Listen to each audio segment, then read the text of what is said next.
जय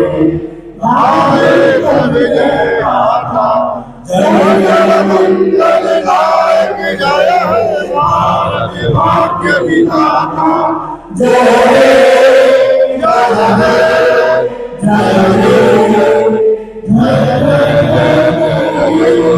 भारत माता की जय भारत माता की जय वंदे मातरम वंदे मातरम। विशेष रूप से भूतपूर्व सैनिक संघ के सभी साथी जिनको इस बार पहली बार मैंने अलग से खत लिख के आमंत्रित किया था, आप लोगों का आना इस महफिल की शोभा में चार चांद लगाता है। पहले भी इस बार भी विशेष रूप से चौबे जी का, मेजर पी के पांडे, हालांकि जैसे जैसे डॉक्टर की बात बताई गई आज हम लोग को थोड़ा डर होने लगा था। हमारे बगल में भी एक डॉक्टर बैठा था, हमारे सौरभ आलोक जी सीनियर डिप्टी कलेक्टर, हमारे वीडियो साहब, हमारे तमाम प्रख्यात समाज सेवी, सभी साथीगण, जितने गायक कलाकार और उद्घोषक, आप छोटी सी महफिल में बहुत जानकारी, आप लोगों को ढेर सारा आभार, बहुत सारी शुभकामनाएं। और अगले साल फिर हम लोग मिलेंगे। हो सकता है कुछ चेहरे यहाँ पे नहीं रहेंगे, लेकिन ये मकसद आप लोगों को उतना ही प्यार देगा जितना पहले देता है। ये हम सब लोग आपको आश्वस्त करते हैं। बहुत बहुत धन्यवाद।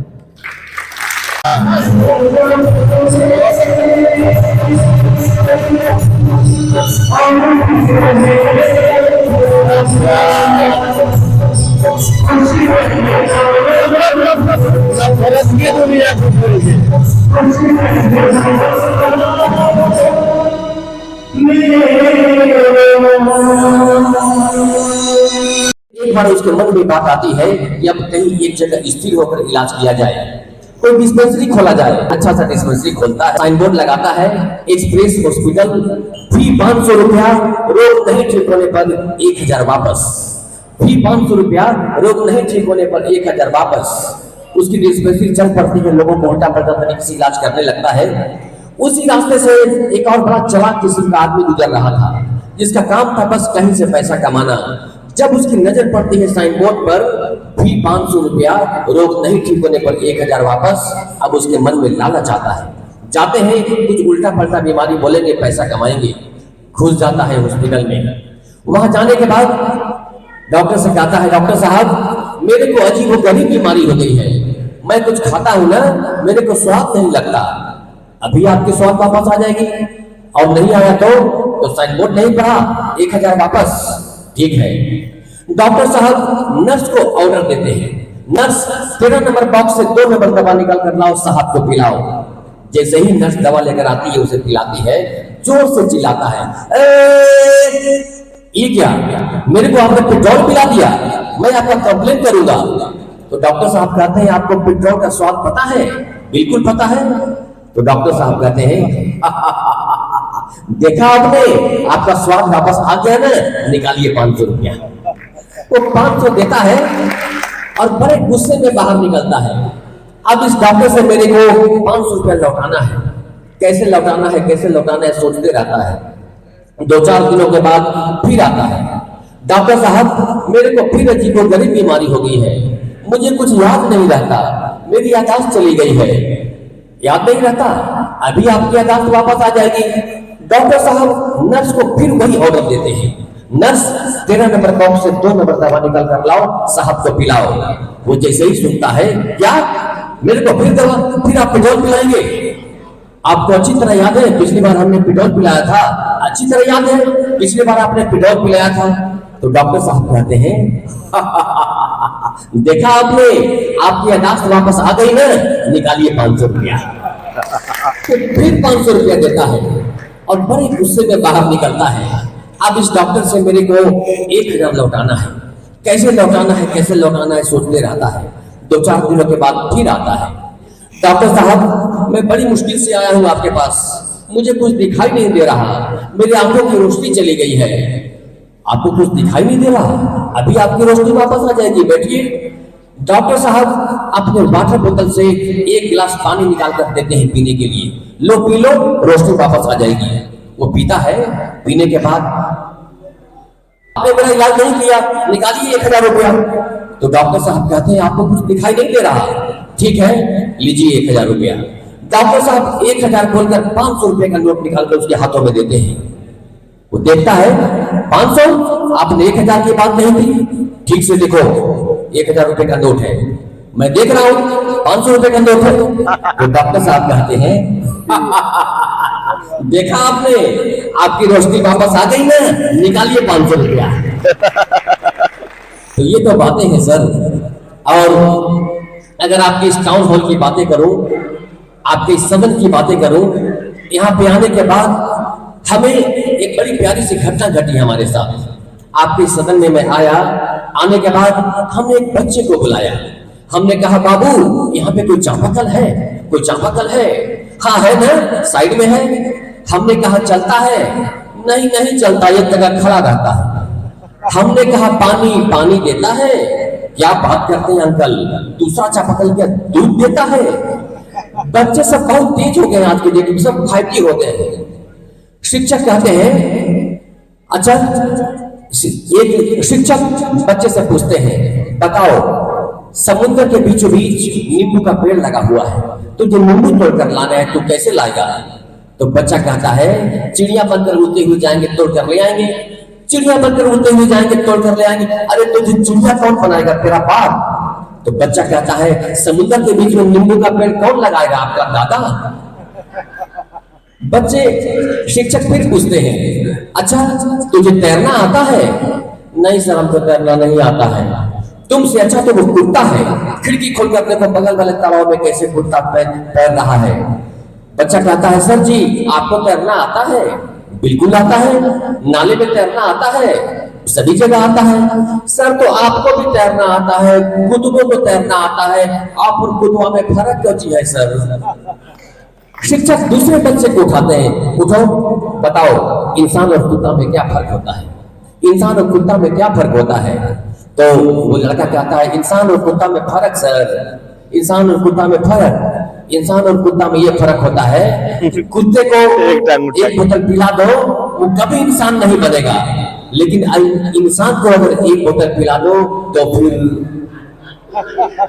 और इन बच्चों की बातें क्या कहूं सर, मैं भी जब बच्चा था ना बड़ा शैतान बच्चा था, हर सवाल का जवाब था मेरे पास। मुझे याद है मैं जब स्कूल में पढ़ता था मुझसे पूछा गया बताओ स्कूल किसे कहते हैं, स्कूल किसे कहते हैं? हमने कहा जहां मुझे कूटा जाता है, मेरे पिताजी को लूटा जाता है, उसे स्कूल कहते हैं।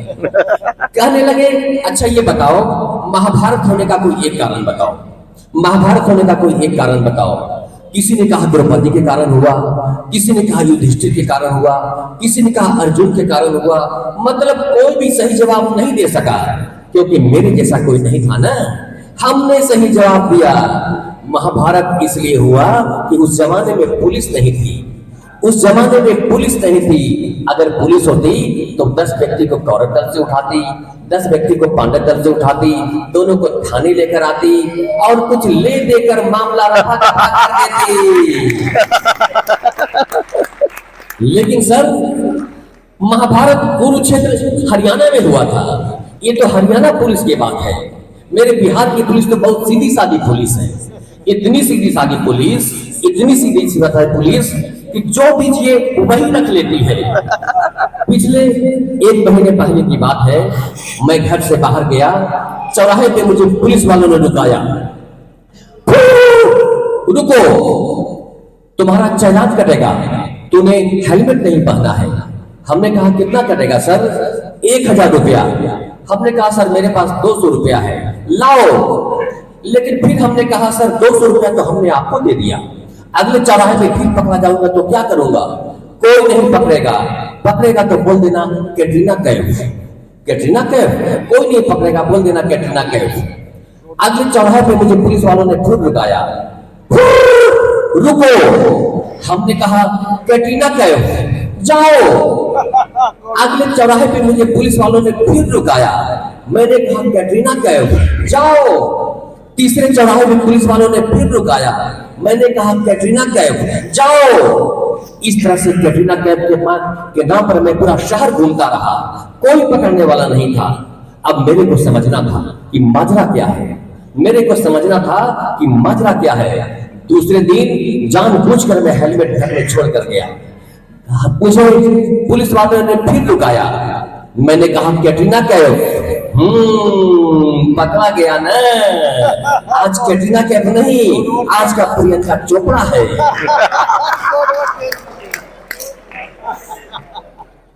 एक बार मैं शादी के मंडप पे बैठा था। एक महिला हमसे पूछती है, शशि जी ऐसा क्यों होता है, हर बार औरतों के मांग में सिंदूर क्यों दिया जाता है, मर्द के मांग में सिंदूर क्यों नहीं दिया जाता?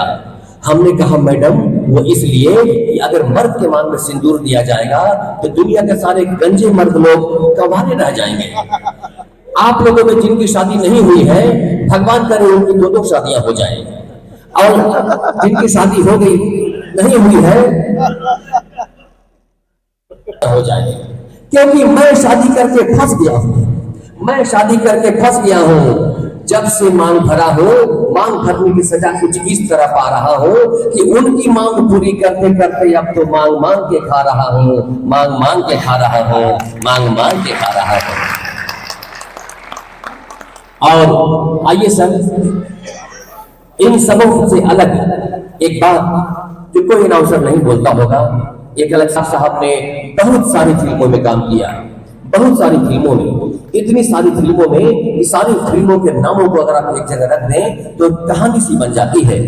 हमने भी वही किया। अमिताभ साहब की सारी फिल्मों के नामों को एक जगह रखा और एक कहानी बनाई आपके लिए, आपका मनोरंजन के लिए। आइए मजा लेते हैं।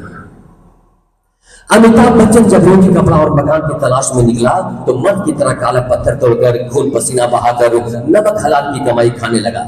लेकिन बरसात की एक रात की बात है, 3 नमक हराम दोस्त अमर अकबर एंथोनी के साथ द ग्रेट गैम्बलर बनकर दौड़ के गैंग में शामिल हो गया। संजोग से उसे गिरफ्तार कर अंधा कानून की अदालत में पेश कर जंजीर पहनाकर जेल की दीवार के पीछे कैद कर दिया गया।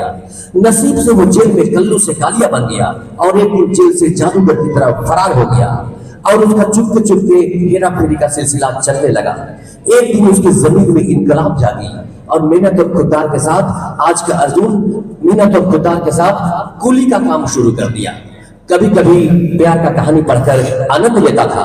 वहां उसे 2 दोस्त मिले, राम बलराम, जो दोनों शराबी थे। अमिताभ बच्चन भी उसके साथ रहकर शराबी बन गया। अब उसे इस कसौटी पर लाकर खड़ा कर दिया कि उसे इस काम से भी हाथ धोना पड़ा।